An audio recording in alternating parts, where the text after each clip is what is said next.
Carler had witnessed many things in his 43 cycles of life, but he had never seen anyone look at a dead world with hope before. "Beautiful, isn't it?" the human said, his eyes fixed on the gray, lifeless sphere rotating slowly beneath their observation platform. Carler's sensory tendrils twitched in what his species used to indicate profound confusion. The planet below, designation K, 447, formerly known as Micthaleth before its civilization collapsed 4,000 years ago, was objectively not beautiful. It was a corpse. Frozen core. No magnetosphere.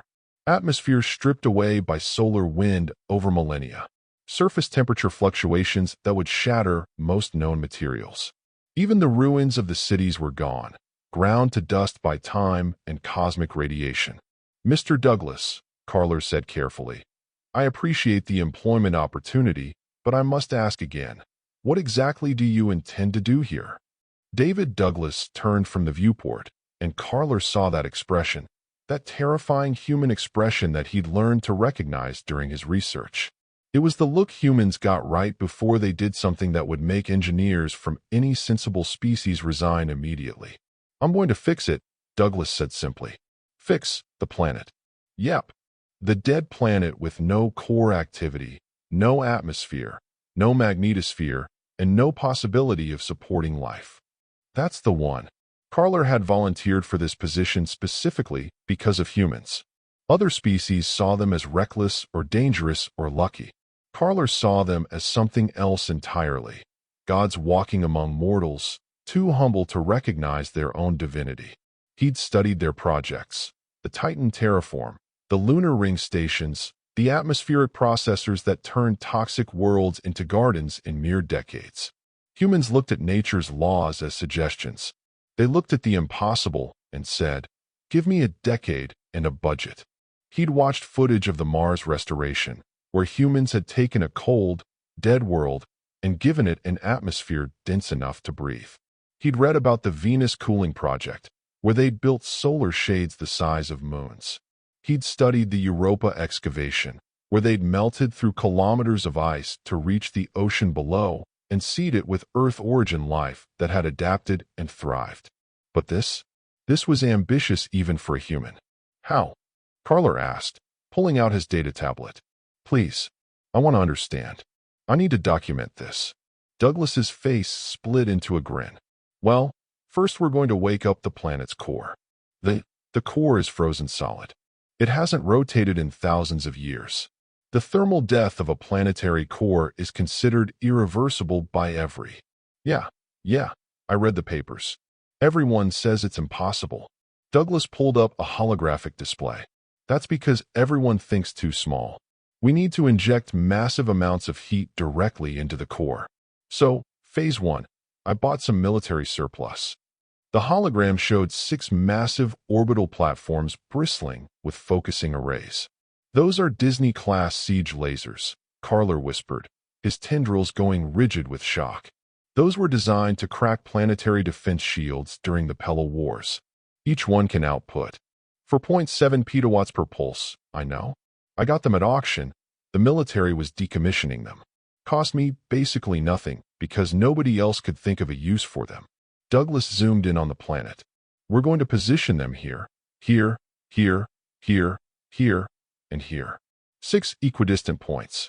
Then we're going to fire them simultaneously at the same targets for as long as it takes." "As long as it takes to do what?" "Punch holes to the core." Carler's primary brain experienced something his species physicians would later classify as a minor euphoric episode. This was insane. This was beautiful. This was perfectly human.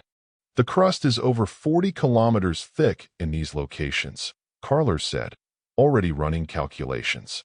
"The lasers would need to fire continuously for 8 months, by my math. Maybe 9.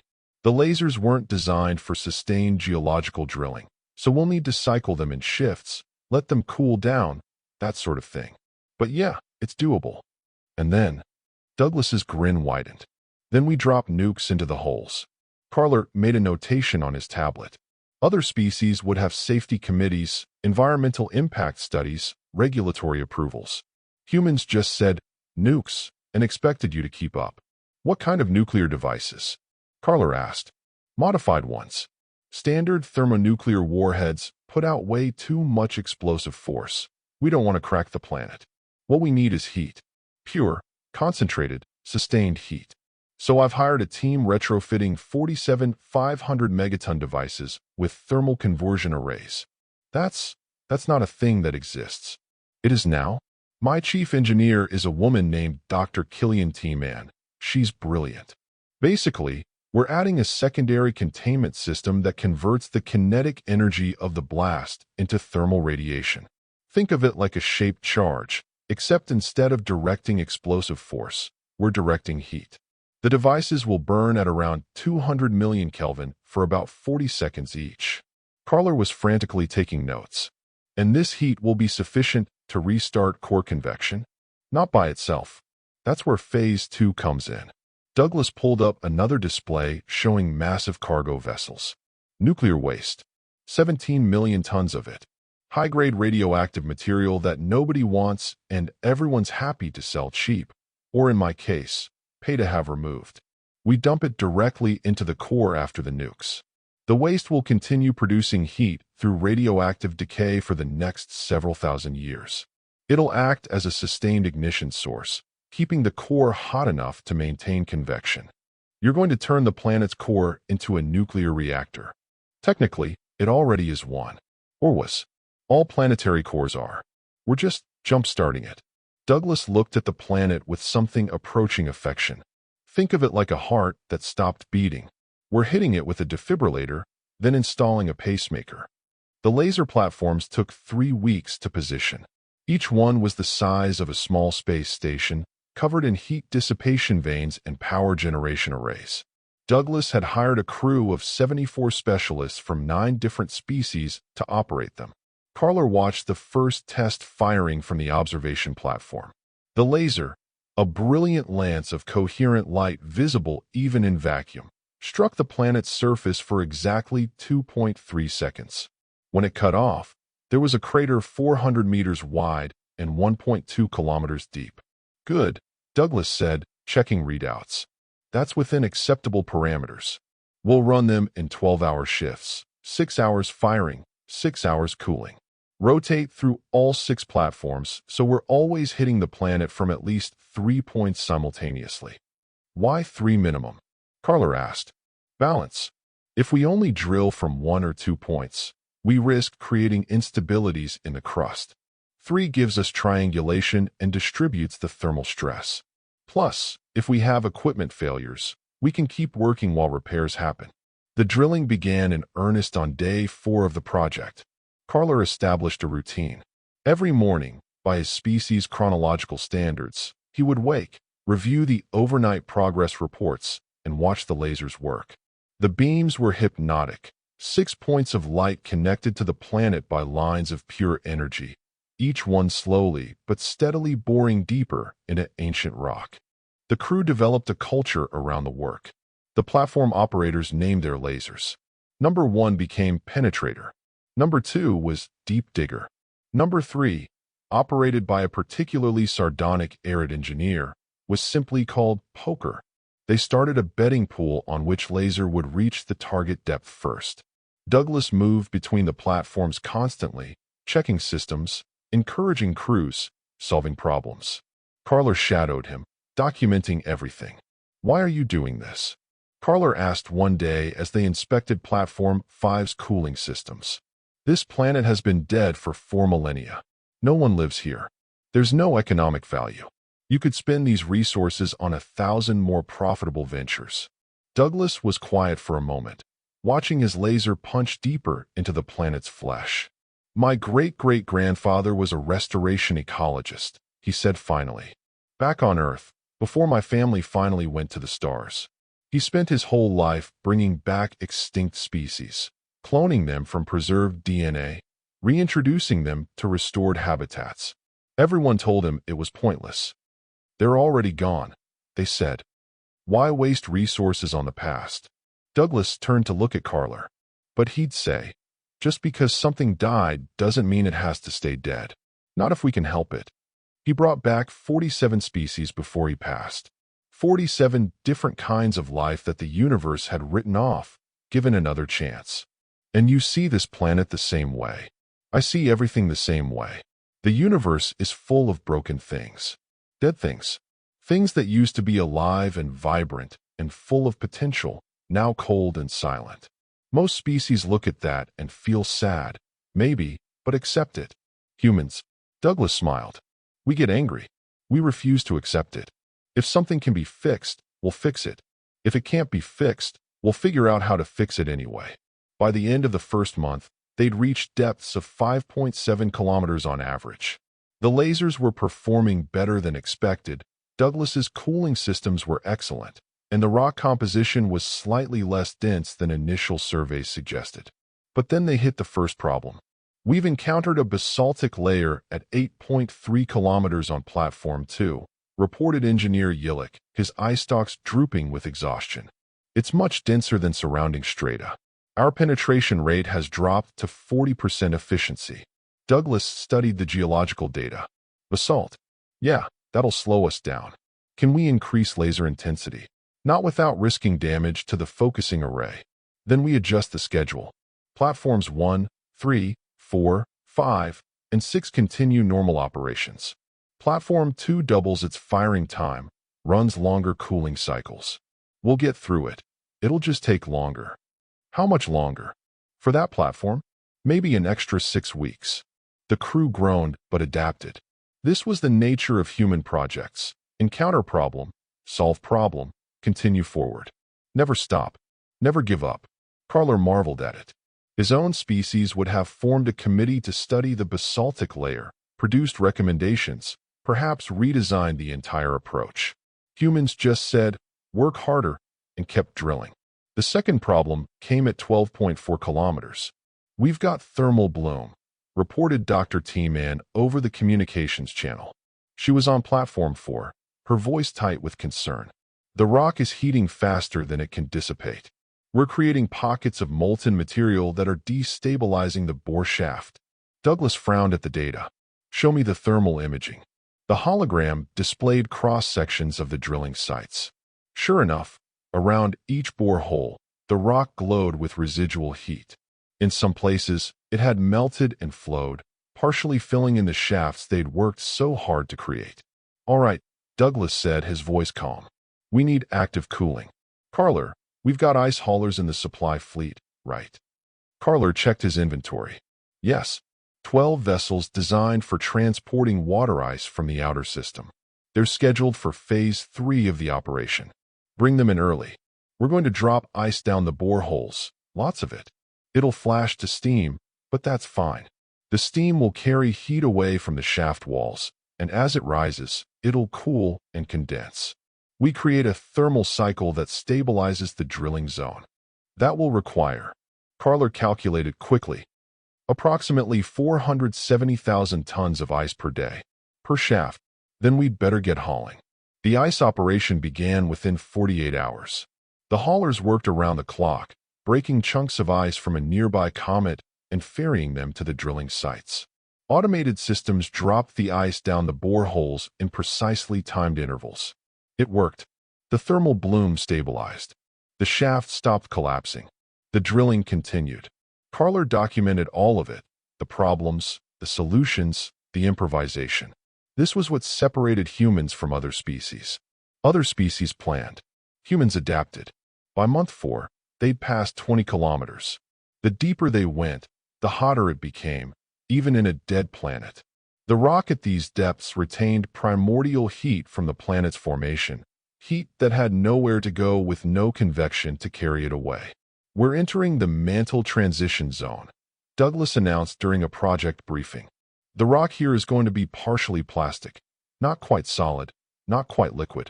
Our penetration rate will increase, which is good, but we need to be careful about shaft stability. How do we ensure stability in plastic rock? Asked one of the engineers. We don't. We just work faster. Douglas grinned. If the shafts collapse behind us, that's fine. We only need them open long enough to deliver the payloads. By month 6, they'd reached 32 kilometers. The crews were exhausted but determined. Platform 3, Poker, pulled ahead of the others by half a kilometer, much to the delight of its crew and the disgust of those who'd bet against it. Douglas celebrated by buying everyone a day off and throwing a party on the main observation platform. Carler watched in fascination as humans, Eretz, Osona, and a dozen other species ate, drank, and bonded over their shared accomplishment of drilling really deep holes in a dead rock. "We're 60% of the way there," Douglas said, raising a glass of something that looked toxic but apparently wasn't to humans. 6 more months, maybe less, and we reach the core. Then the real fun begins. The party lasted 8 hours. By the time it ended, Carler had a new appreciation for human stamina and a splitting headache from trying to match their drinking pace. Month 7 brought the magma. "We've hit a pocket of molten material at 36.8 kilometers, reported Platform 5. Advise how to proceed." Douglas studied the readings. "That's interesting. The core is supposed to be frozen solid, but we're hitting liquid rock? Must be residual heat trapped in a dense pocket. Can we drill through it?" "Yes, but we'll need to increase cooling operations significantly. The magma is over 1,200 degrees Celsius. Do it." "This is actually good news. It means there's more thermal energy left in this planet than we thought. Makes our job easier." They drilled through the magma pocket over the course of 2 weeks, using so much ice for cooling that they had to bring in additional haulers. But they made it through. Month 8 arrived, and they were close. So close. At 39.4 kilometers, Platform 3, Poker, broke through into the core.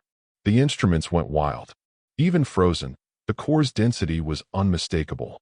The boundary between mantle and core was sharp, precise, like cutting through a shell into something fundamentally different. "Contact!" shouted the Platform 3 crew. "We're in. We've reached the core." The other platforms reached their targets over the following 2 weeks. 6 shafts, each roughly a meter wide, each extending from the surface down to the planet's frozen heart. Douglas stood at the observation viewport, staring at the planet with something like reverence. "Phase 1 complete," he said quietly. 8 months, 2 weeks, for days. We punched 6 holes through an entire planet. Somebody remind me to send thank you notes to the crews." Carler looked at his human employer. This individual who had taken something every other species considered impossible and simply done it, and felt his faith in human divinity reaffirm itself. "What's next?" Carler asked. Douglas's grin returned. "Now we drop nukes into the holes." The nuclear devices arrived 3 days later aboard a heavy transport with more security clearances than Carler had known existed. Each device was housed in a cylindrical container, wrapped in radiation shielding and warning labels in 47 languages. Dr. T-Man oversaw the unloading personally. She was a tall woman with dark skin and graying hair pulled back in a practical bun. Her expression suggested she was perpetually 3 seconds from solving a problem you didn't know existed yet. "Mr. Douglas," she said, shaking his hand. "Good to finally see you in person. The modifications are complete. Each device has been retrofitted with the thermal conversion array. Yield is variable from 100 to 500 megatons. Thermal output optimized. Blast force minimized. Any problems during testing?" "Define problems." T-Man pulled up a datapad. "We had one device that converted 97% of its energy to heat instead of the target 95%. I'm calling that a win. We also had one that tried to achieve 110% thermal conversion, which is physically impossible, but it tried anyway. How do you achieve 110% conversion? You don't. That device had a malfunction in its calculation systems. It's been pulled from the deployment roster and is being used for spare parts." Douglas nodded. "So we have 46 functional devices?" 47. I built a spare after the malfunction, just in case. Call me paranoid, but when you're about to detonate nuclear weapons inside a planet's core, you want backups." Carler liked Dr. T-Man immediately. The deployment plan was elegant in its simplicity. Each device would be loaded into a drop container, essentially an armored shell with thrusters for guidance and stability systems to keep it centered in the bore shaft as it descended. The devices would be dropped in sequence, spaced throughout the core to maximize thermal distribution. We're going to heat this core evenly, Douglas explained, showing Carler the simulation. If we concentrate too much heat in one area, we'll create hotspots and cold zones. The core needs to achieve uniform temperature for convection to begin. How long after detonation before we see results? Minutes, maybe hours for initial temperature rise. But for actual convection to start? Weeks, maybe months. Molten metal doesn't start flowing instantly. It needs time to heat, to expand, to begin moving. The first device was dropped into Shaft 1 at 0600 hours, station time. Carler watched from the observation deck as the drop container, a sleek cylinder painted with hazard stripes, was positioned over the bore hole and released. It dropped into the shaft and vanished from sight. Drop container reports stable descent, announced the technician monitoring telemetry. Depth, 5 kilometers and descending. Thruster systems nominal. Radiation shielding intact. The descent took 43 minutes. Carler watched the depth counter tick downward, 10 kilometers, 15, 20, 25, until finally, device has reached target depth. Detonation in 30 seconds. Douglas stood with his arms crossed, watching the countdown. This is it. 4,000 years of death about to end. 20 seconds. Carler, you ready to witness a miracle? 10 seconds. Carler's tendrils quivered. I am ready. 5, 4, 3, 2, 1 detonation. From the surface, nothing happened. No flash of light. No explosion. No indication whatsoever that 500 megatons of nuclear fury had just been unleashed 40 kilometers underground. But the instruments told the story. Thermal spike detected, shouted Dr. T-Man. Core temperature at point of detonation increased by 847 degrees Celsius. Energy distribution nominal. The conversion array worked perfectly. Douglas pumped his fist. Yes. 1 down, 46 to go. Over the following week, they deployed all 47 devices. Each one dropped into the core. Each one detonated with precise timing. Each one adding its thermal energy to the planet's frozen heart. Carler watched the cumulative data with growing awe. The core temperature, which had been averaging minus 180 degrees Celsius, rose steadily. Minus 150. Minus 100. Minus 50. After the 47th device detonated, Dr. T-Man compiled the results. Average core temperature is now 340 degrees Celsius. The iron-nickel composition has begun transitioning from solid to liquid state. We have achieved phase change. How long until full liquefaction? Douglas asked. At current thermal retention rates, assuming no additional heat loss, 6 weeks. Maybe less. Douglas nodded. Good. That gives us time to bring in the nuclear waste. Carler, coordinate with the transport captains. I want those waste containers here and ready to deploy as soon as the core is fully liquid. The nuclear waste arrived in a convoy of 15 heavy haulers, each one carrying over 1 million tons of radioactive material. The waste came from a dozen different sources: decommissioned reactors, spent fuel rods, contaminated structural materials, even radioactive medical waste that had been sitting in storage for centuries. Nobody wanted this stuff, Douglas explained as they inspected one of the containers. Too dangerous to dump in space. Might hit something. Too expensive to neutralize. Too politically sensitive to store planetside. They were happy to pay me to take it, just to finally get rid of it. One species' trash is another human's planetary ignition system, Carler observed. Exactly. Douglas patted the container affectionately. This beautiful garbage is going to keep that core hot for the next 3,000 years, minimum. 6 weeks later, Dr. T-Man confirmed full core liquefaction. We have molten metal. The core is officially liquid.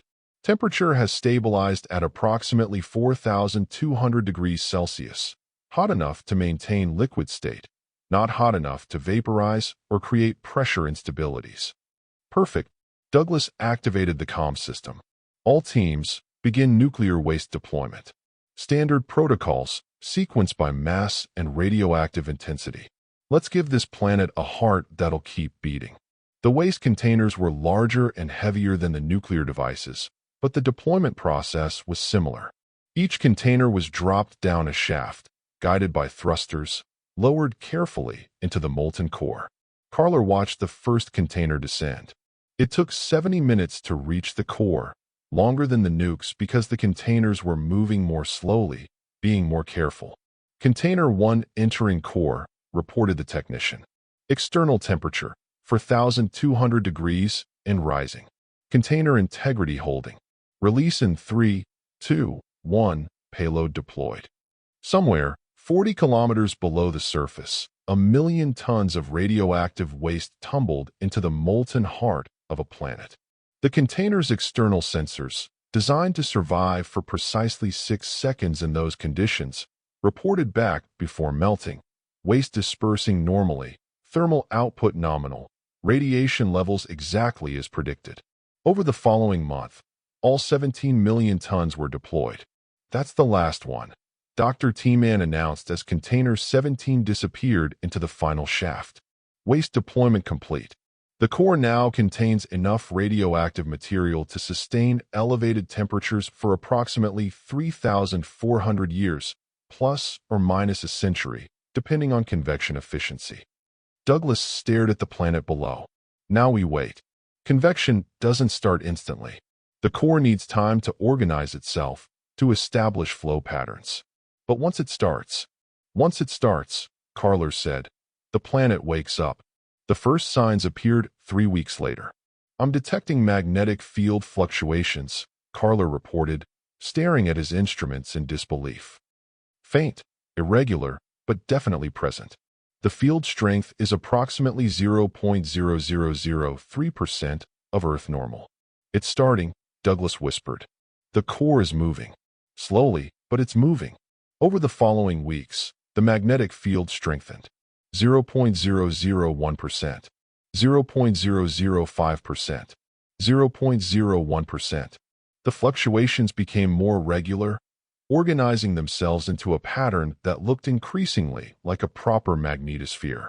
We have north and south poles, Dr. T-Man reported 2 months after waste deployment. The field is still incredibly weak, but it's there. It's real. We've restarted this planet's magnetic field. Clarke documented the moment with shaking tendrils. This was it. The first genuine sign that the planet was returning to life. 4,000 years of death, ended by one human's refusal to accept failure. But Douglas wasn't celebrating yet. The magnetosphere is still too weak to hold an atmosphere. We need to give it time to strengthen while we work on Phase 2. Phase 2, Clarke asked. We seal the boreholes. Can't have a few massive shafts connecting the surface to the core. That's a structural nightmare waiting to happen. Once we get tectonic activity going, those shafts could become volcanic vents or collapse zones. We need to close them now, while we can. Dr. T-Man pulled up the specifications.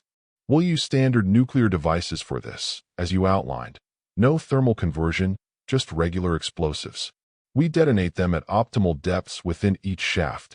The explosions will collapse the walls and fuse the rock. The shafts will cease to exist, sealed under millions of tons of compressed, melted stone. The detonations were scheduled for the following week.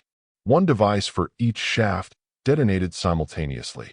Clarke watched from orbit as the surface of K-447 experienced a few brief flashes, each one marking the death of a borehole and the sealing of a passage to the planet's rekindled heart. Seismic readings confirm complete collapse of all shafts, reported the monitoring station. Rock fusion detected at detonation depths. The boreholes are gone. Good. Douglas pulled up the next phase of his master plan. Now we give it an atmosphere and some water. Clarke, it's time to go steal some gas. The gas mining operation was, by human standards, straightforward. Douglas had purchased mineral rights to 2 gas giants in the outer system. Massive, useless worlds that no one wanted, full of hydrogen, helium, nitrogen, oxygen, and other volatiles. Meet the atmospheric scoops, Douglas said, showing Clarke footage of the massive vessels he'd commissioned. They were enormous, each one the size of a small moon, covered in intake vents and processing equipment. These beauties can pull in about 40 million cubic meters of gas per hour. We compress it, process it, filter out the useful stuff, and ferry it to K447. How much gas do we need for a breathable atmosphere? For Earth normal atmospheric pressure and composition, about 5.1 quadrillion tons of gas, give or take. Douglas saw Carler's expression and laughed. I know it sounds like a lot, but these gas giants have atmospheres measuring in the yottagram range. We're basically skimming a cup of water from an ocean. They won't even notice. The first scoop vessel arrived at Gas Giant 1, which Douglas had nicknamed Big Blue, and began operations. Carler watched the real-time feed as the vessel descended into the upper atmosphere, its intake vents opening like the mouth of some cosmic whale.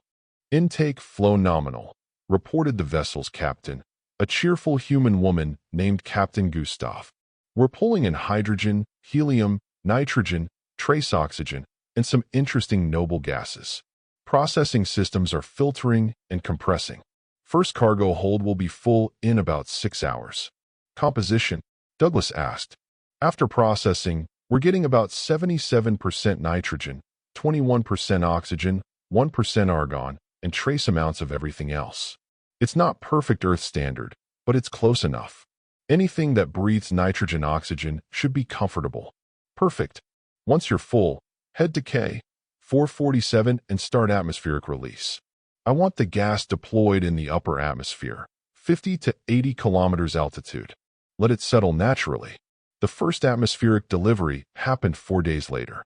Carler watched as Captain Gustav's vessel, its cargo holds bulging with compressed atmosphere, descended toward K447 and began venting its precious cargo.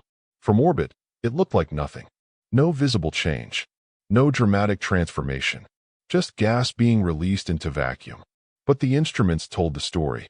Atmospheric pressure at 80 kilometers altitude has increased by 0.000001 bars, Carler reported. Gas is dispersing according to models. Some lost to space detected, but the magnetosphere is holding a small percentage. It's a start, Douglas said. Keep them coming. We need hundreds of trips, thousands maybe. This is going to take a while.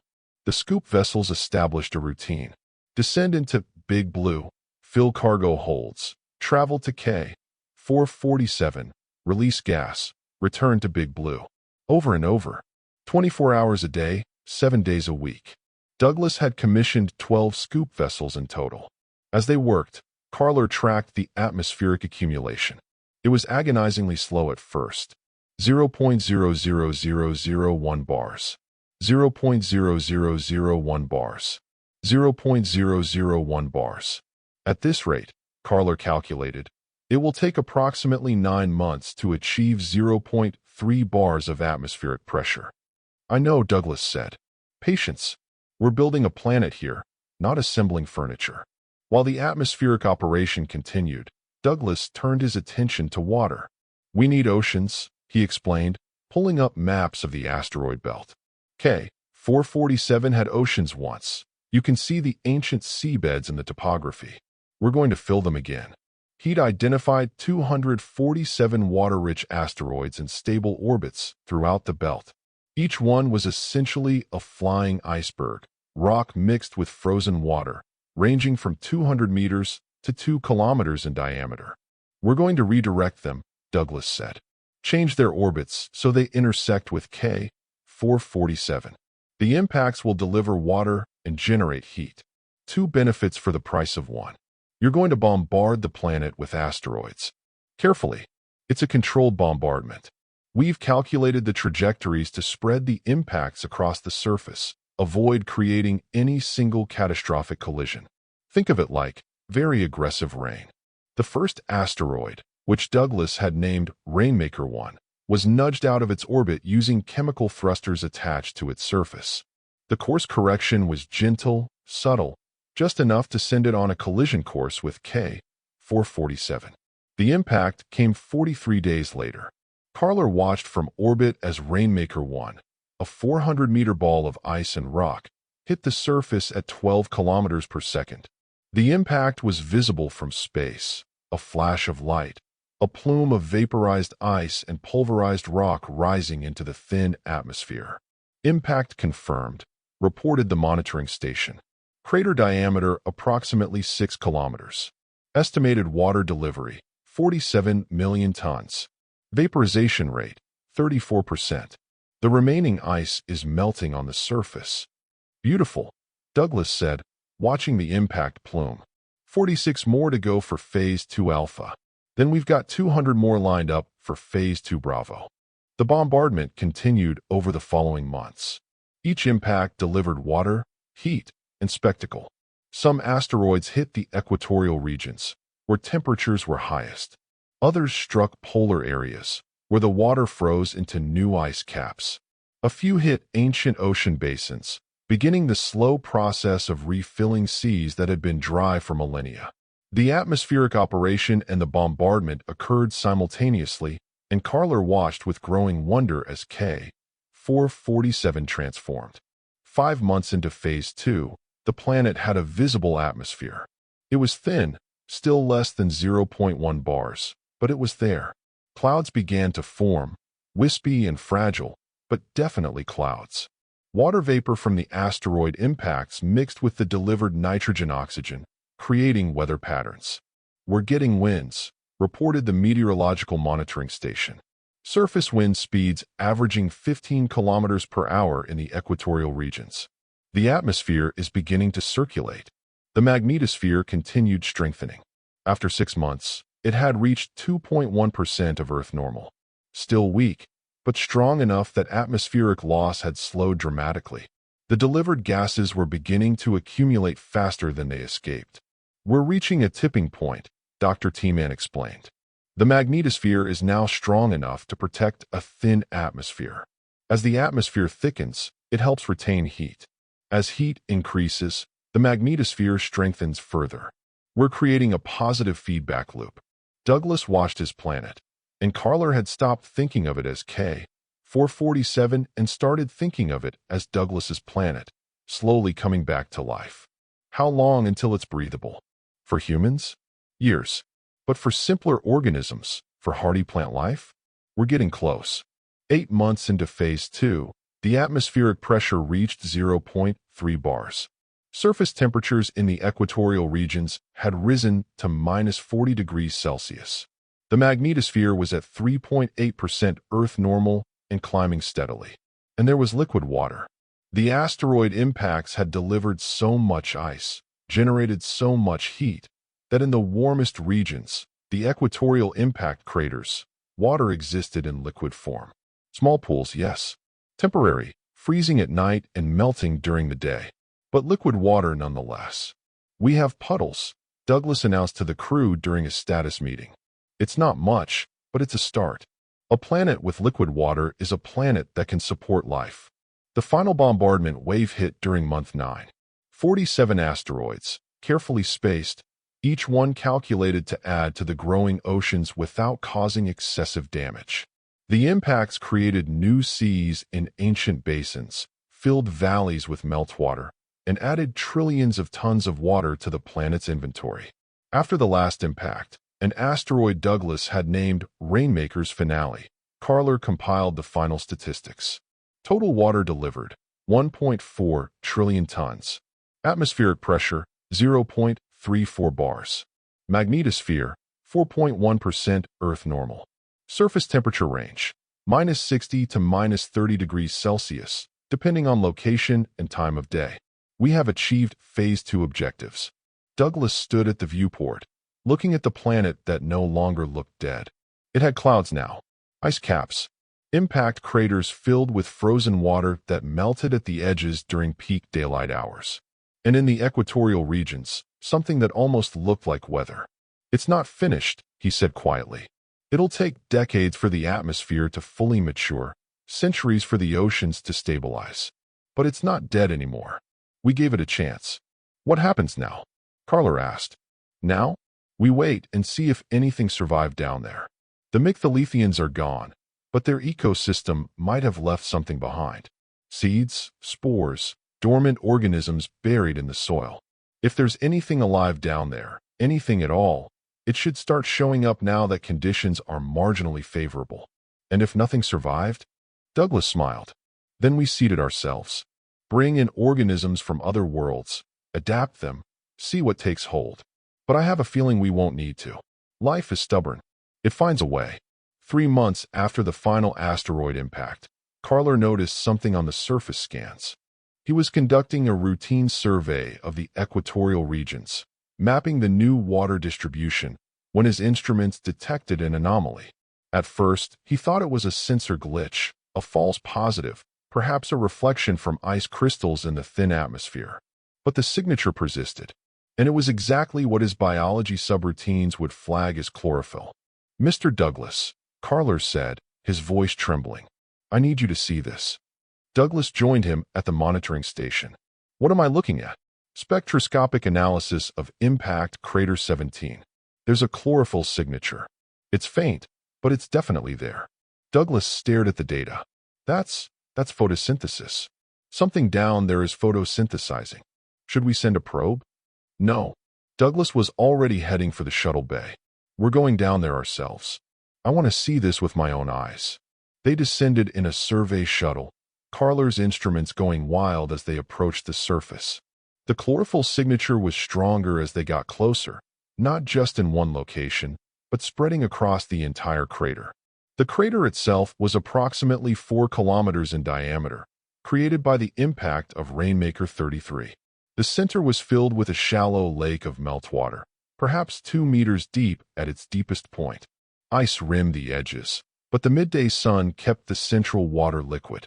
And there, spreading across the thawing ground in a brilliant blue-green carpet, were plants. Douglas landed the shuttle at the crater's edge and immediately suited up. "Clarke, you coming?" "The atmosphere is not breathable. The temperature is." I know. That's why we have suits. Come on." They stepped out onto the surface of K-447.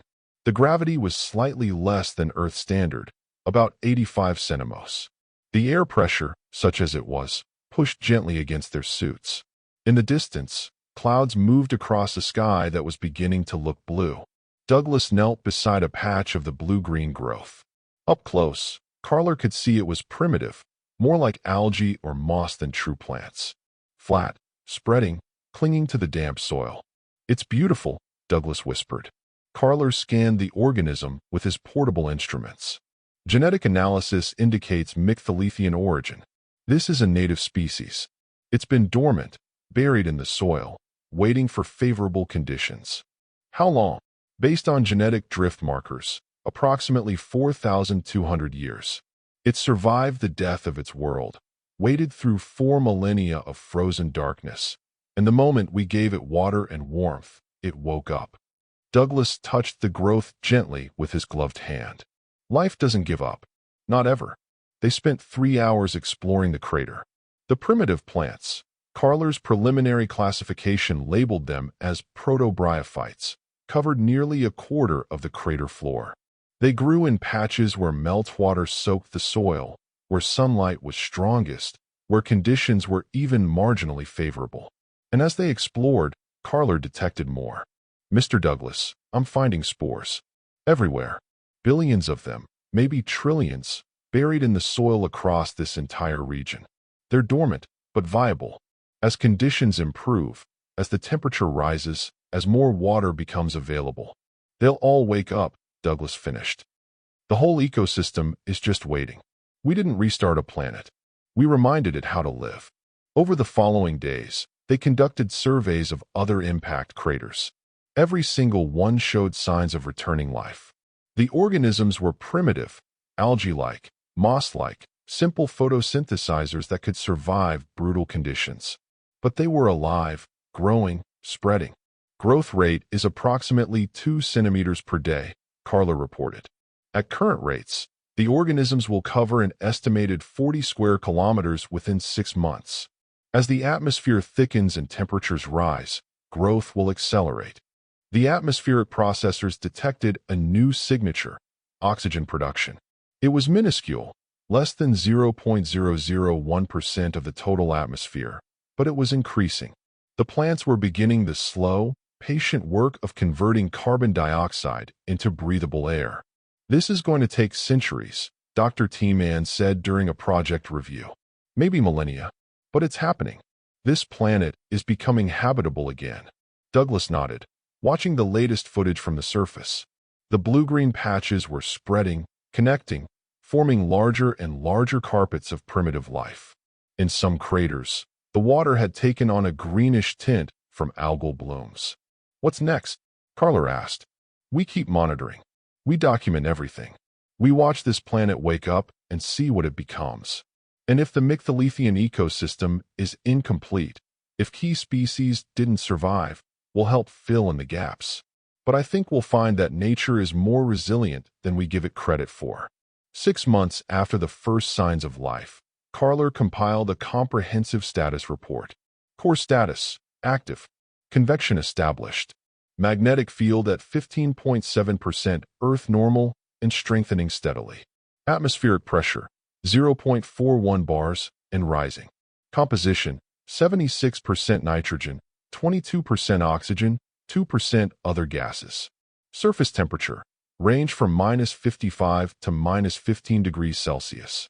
Equatorial regions experiencing above freezing temperatures during peak daylight. Water coverage: approximately 8% of surface. Most water concentrated in impact craters and ancient ocean basins. Polar ice caps reforming. Biological status: native plant species confirmed growing in 847 locations.